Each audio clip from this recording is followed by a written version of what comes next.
ہمارے نمائندے زرخون شاہ نے ایک تفصیلی رپورٹ بنائی ہے، وہ اپنے ناظرین کو دکھاتے ہیں۔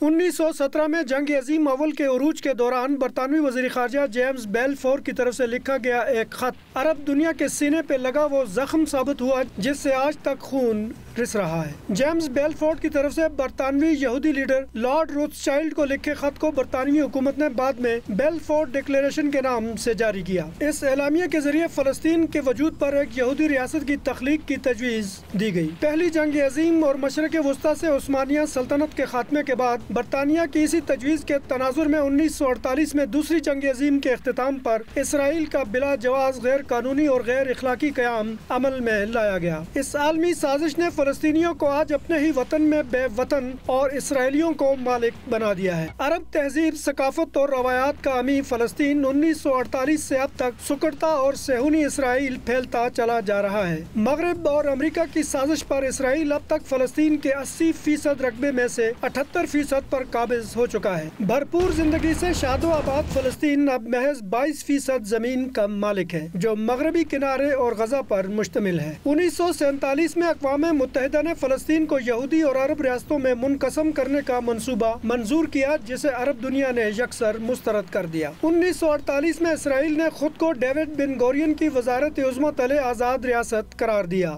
اسرائیل کے اس اعلان نے خطے میں تصادم، تشدد، جنگ اور بدامنی کو مزید ہوا دی۔ اسرائیل کے قیام سے اب تک عربوں اور یہودیوں کے درمیان 3 بڑی اور کئی چھوٹی جنگیں ہو چکی۔ فلسطین پر اسرائیل کے ناجائز قبضے، فلسطینیوں کی اپنے گھروں سے بے دخلی، ظالمانہ محاصروں، مسجد اقصیٰ کی بے دریغ بے توقیری، فلسطینی عورتوں، بچوں اور بوڑھوں پر درندہ صفت اسرائیلی فوجیوں کے جبر و ستم کے خلاف فلسطینی جام بازوں کی مزاحمت آج بھی جاری ہے۔ ان جھڑپوں میں اب تک ہزاروں فلسطینی شہید اور لاکھوں زخمی ہو چکے، لیکن فلسطینیوں کا عزم جواں ہے کہ فلسطین آزاد ہو کر رہے گا۔ زرخون شاہ، جیو نیوز، اسلام آباد۔ زرخون شاہ کی تفصیلی رپورٹ آپ نے ملاحظہ کی۔ اس حوالے سے غزہ کی کشیدہ صورتحال سے متعلق آپ کو مسلسل غزہ وار روم اپڈیٹ کرتا رہے گا۔ آپ جیو نیوز کے ساتھ